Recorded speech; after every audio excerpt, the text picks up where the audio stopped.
Здравствуйте, друзья! В эфире Геоэнергетика Инфо. С вами Радайкин Максим и сегодняшний мой собеседник Александр Фролов. Здравствуйте! Здравствуйте, здравствуйте. Добыча на шельфе Крыма остановлена в 2022 году, но ее можно восстановить. В Крыму есть потенциал для возобновления газодобычи на Черноморском шельфе после завершения СВО, заявил ТАСС Владимир Константинов. Александр, а что там с нефтегазодобычей на шельфе этого самого Крыма? Не уж ли из-за этой нефти и газа все началось? Каковы там колоссальные запасы? Если заглянуть вглубь веков, то неожиданно обнаружится удивительное. Во-первых, заводу, выпускающему часы ракета, больше 300 лет. Сбербанку, образованному году в 1991, уже больше 150 лет. А, Мосгазу тоже лет 150 и более, и далее, и так далее. Ну что ж, если вот так удревнять всякое разное, то давайте удревним и российский нефтегазовый комплекс. Я предлагаю ввести его начало с Пантикопейского царства. И давайте прям смело скажем, что российской нефтегазодобыче в этом году исполняется 2500 лет, и начнем праздновать. А почему нет? А кто нам запретит? Никто нам не запретит. Особенно нам на этом канале давайте праздновать. Кстати, если вы согласны, напишите в комментариях, что да, давайте праздновать 2500 российской нефтегазодобычи. Собственно, к чему это все? Углеводороды добывались на территории Крымского полуострова с незапамятных времен. Собственно говоря, еще в середине первого тысячелетия до нашей эры там добывали нефть. Ну, понятно, добывали не как сейчас и использовали не как сейчас, но, тем не менее, с нефтью были все довольно хорошо знакомы и ее применяли для всякого разного. В том числе, кстати, нефть применяли для того, чтобы сделать одежду водонепроницаемой, знаете, вот обработали вы нефтью ткань, накинули и едете далеко-далеко-далеко, дождик идет, а вы не промокаете, вам хорошо и даже местами замечательно. Нефть использовали в медицинских целях, нефть использовали в качестве топлива, в общем, масса для чего использовали. Нефть, понятно, сейчас тоже используют в качестве топлива, но в несколько больших масштабах. Однако, по сравнению с континентом, объемы добычи на территории Крымского полуострова были относительно невелики. И к 2014 году нефти там добывалось совсем немного. Если память меня вот не подводит, то порядка 20 тысяч тонн нефти там добывалось. Ну, то есть это по российским меркам, да по любым другим, это крайне скромно. А газа там добывалось порядка 2 миллиардов кубических метров. В масштабах, скажем так, некоторых постсоветских стран, к которым раньше Крым относился, это было довольно много. Это было практически 10% совокупной добычи этой постсоветской страны. Но в масштабах Российской Федерации это даже не... это вот, знаете, это объем, на который легко может измениться потребление в течение, месяца. Более того, Российская Федерация в отдельные периоды зимой потребляла 2 миллиарда кубических метров за сутки. То есть 2 миллиарда кубов – это довольно много для кого-то, но вот в масштабах России это, опять же, не сказать ни о чем. А то, знаете, меня сейчас шапками закидают прямо вот в комментариях. Вы, если что, пишите комментарии, продвигайте видео, подписывайтесь на этот канал и все такое прочее. Так вот, но, тем не менее, 2 миллиарда кубов, в масштабе там 762 миллиардов, которые были добыты перед СВО, это ни о чем. Это крайне скромно. Однако, для Крыма этот объем был очень удобен тем, что 2 миллиарда добывалось, 2 миллиарда потреблялось. И в этом плане 2 миллиарда кубических метров, в общем-то, хватало для собственного потребления. Более того, на территории Крыма есть подземное хранилище газа, которое также использовалось для нужд подземного хранения, для нужд газоснабжения как потребителей на территории полуострова, так и потребителей в незапамятные времена на территории бывшей Украинской Советской Социалистической Республики. В общем, вот как-то так это все дело шло. Но потом случился 2014 год, Крым переехал, оставаясь на месте. Это вообще потрясающее свойство Крыма. Знаете, переехать, а при этом оставаться на месте. 2 миллиарда кубов добывалось, и после вхождения в состав Российской Федерации было принято решение об увеличении уровня газификации полуострова. Тогда уровень газификации был порядка 67%. К моменту начала СВО он вырос на 10 процентных пунктов, то есть до 77%. И, понятно, сейчас он тоже выше, но конкретных данных пока, ну вот я лично не видел. Ну, учитывая среднюю скорость роста газификации примерно на 1% процентный пункт в год, ну, мы можем предположить, что сейчас уровень газификации полуострова, ну, и республики, и города федерального значения Севастополя выше 80%. Вот, то есть предполагался рост газификации, предполагалось строительство новых генерирующих мощностей, электрогенерирующих мощностей, работающих на газе. И это выдвигало некоторые требования как к добыче на месте, так и заставило строить газотранспортные мощности, которые соединили континент с полуостровом. А газотранспортные мощности нужны были по той причине, что возможностей увеличить объем добычи на шельфе Крыма, ну, на шельфе Черного моря, как говорят, на шельфе Крыма, давайте, увеличить объемы добычи на шельфе Крыма до тех объемов, которые были нужны, а в перспективе предполагалось увеличить потребление газа до 4 миллиардов кубических метров, ну, после того, как вот все будет сделано, включая новые электростанции, включая газификацию, вот это все. Вот, то необходимо было газоснабжение со стороны континента, потому что собственная добыча не успела бы. Газопровод был построен с Кубани, по нему может поставляться почти 4,5 миллиарда кубических метров газа в год, и в этом плане собственная добыча стала, не очень нужной, тем более, что газ добывался, сейчас я мягко попытаюсь эту мысль сформулировать. Газ дорогой в производстве. То есть газ на шельфе Крыма просто дорогой в производстве. Понятно, что когда у вас все необходимые платформы куплены кем-то, когда у вас когда все необходимые платформы установлены, то есть когда все капитальные затраты, большая часть, по крайней мере, капитальных затрат понесена, то затраты на производство оказываются, все-таки не столь значительными, однако газ крымский, но он дорогой.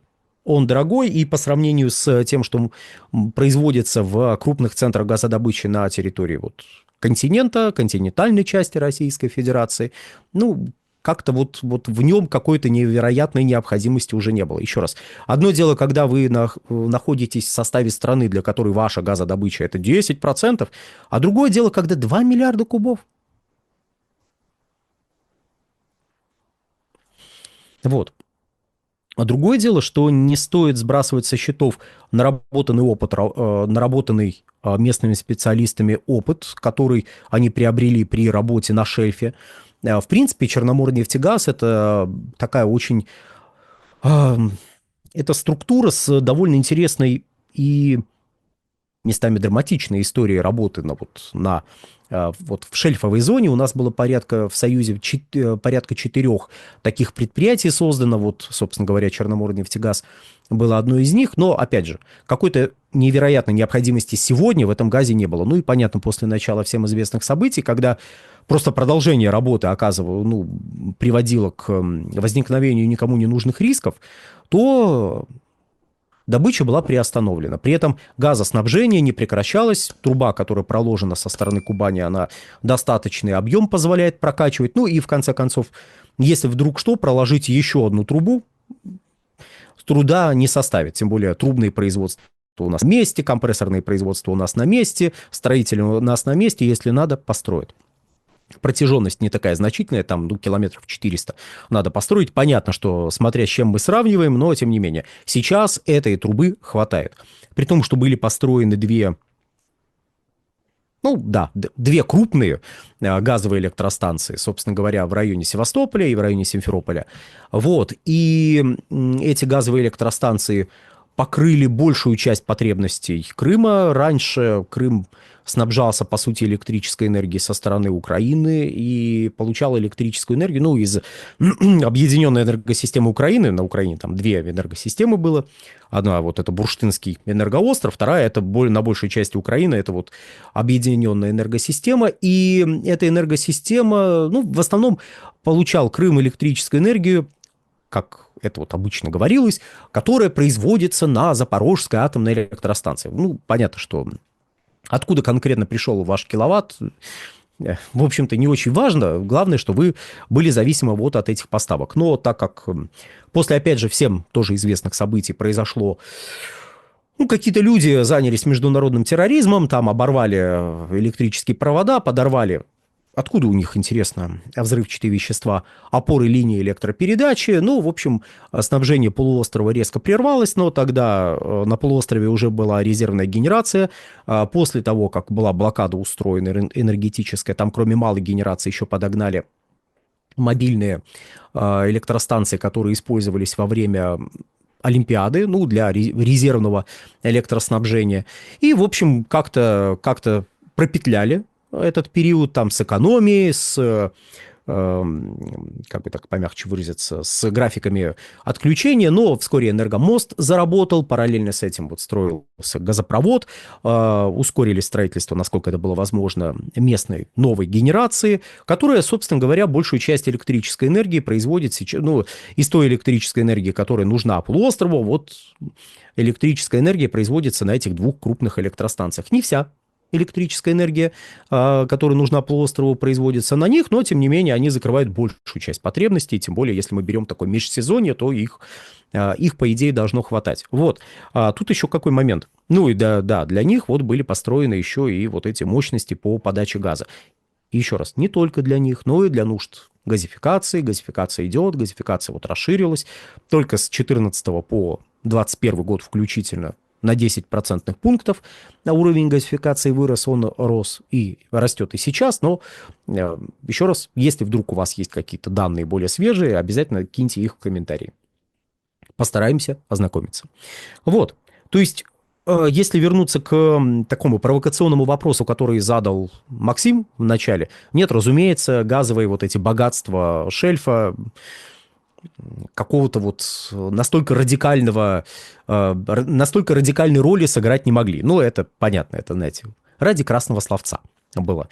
Вопрос был задан. А вот новость о том, что газодобыча может восстановиться, меня в этой новости удивляет, что это новость. Ну, да, она может восстановиться, то есть вот стоят мощности, их можно использовать для продолжения газодобычи. Вот. Для организации газоснабжения может быть, это, знаете, такая фантазия на тему, для повышения энергобезопасности не только Крыма, но и, ну, полуострова Крым, но и новых регионов, ну, кто его знает, может быть, и так можно сделать. Вот.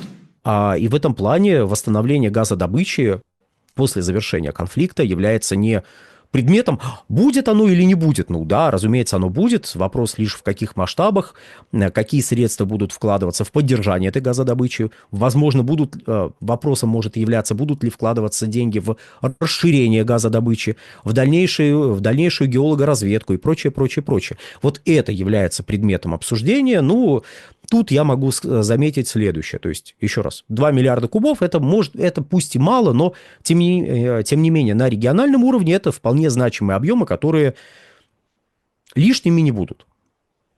Однако, на